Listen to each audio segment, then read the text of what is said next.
వీరుడే లేచెను మరణపు ముళ్ళును విరచి సాధ్యమా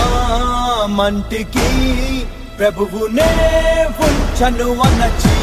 వీరుడే లేచెను మరణపు ముళ్ళును విరచి సాధ్యమా మంటికి ప్రభువునే ఉంచను అనచి మరలను నమ్మి గొప్ప ఆజ్ఞను ఇచ్చి స్థలము సిద్ధము చేయ వెళ్ళనే ఆత్మను పంపి తన శక్తితో నింపి తనకు సాక్షులుగా మనల చేసనే ఉరుమల్లే ప్రకటించేసే ప్రభుని మహిమేటో చూపి